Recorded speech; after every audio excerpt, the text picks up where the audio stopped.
నాగర్ కర్నూలు జిల్లా కల్వకుర్తి మున్సిపల్ కేంద్రంలో పురపాలక సంఘం ఆధ్వర్యంలో ప్రజాపాలన ప్రగతి ప్రణాళిక 99 రోజుల కార్యాచరణ కార్యక్రమంలో భాగంగా ప్రతిరోజు పట్టణంలోని పారిశుధ్యం, ఆరోగ్యం, మౌలిక వసతులు కల్పన ఇలా 99 రోజులు ఒక కార్యక్రమంలో ముందుకు వెళ్లాలని ముఖ్యమంత్రి ఆదేశానుసారం కార్యక్రమాలు చేపట్టడం జరుగుతోందని, అందులో భాగంగానే ఈ రోజు ఆరోగ్యం అందరికీ అవసరం కాబట్టి 2K రన్ కార్యక్రమం నిర్వహించడం జరిగిందని municipal commissioner Mohammed Shaik, chairman Brungi Ratnamala, vice chairman Shah Nawaz ఖాన్లు తెలియజేస్తున్నారు.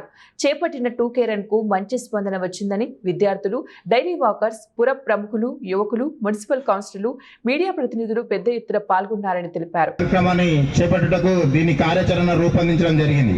దీనిలో భాగంగా మొన్న మనము దీన్ని శానిటేషన్ కార్యక్రమాన్ని ఏర్పాటు చేసుకోవడం జరిగింది.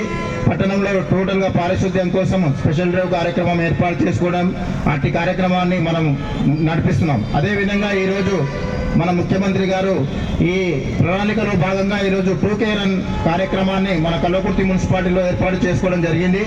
ఎందుకంటే మనం ఈ 99 రోజుల ప్రణాళిక అంటే మనం మన దినచర్యలో భాగంగా మనము ఏ కార్యక్రమాలు చేయాలి, ఒకరోజు విద్య మీద, ఒకరోజు పారిశుద్ధ్యం మీద అనే విధంగా అన్ని రకరకాల కార్యక్రమాలు ఆయన 90 డేస్ లోపల అన్ని రకాల మన జీవితాల్లో ఏ రకమైన కార్యక్రమాలు ఏర్పాటు ఉంటాయో దాన్ని అన్నింటినీ ఏర్పాటు చేసే విధంగా దీన్ని కార్యాచరణ రూపొందించడం జరిగింది.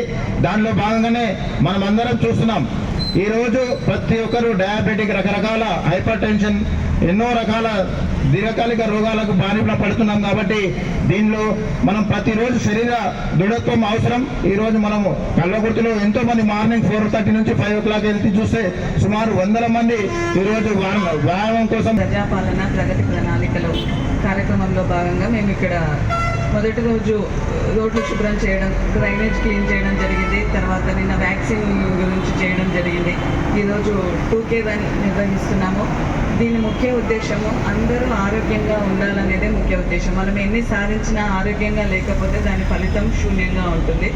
ముఖ్యంగా విద్యార్థులు ఎక్కడ చదువు మీద కాన్సన్ట్రేట్ చేస్తున్నంత ఇదిగానే మన ఆరోగ్యం మీద కూడా కాన్సన్ట్రేట్ చేయాలి. అప్పుడే మనం మెంటల్లీ కూడా చాలా హెల్తీగా ఉంటాము. మన గోల్స్ కూడా రీచ్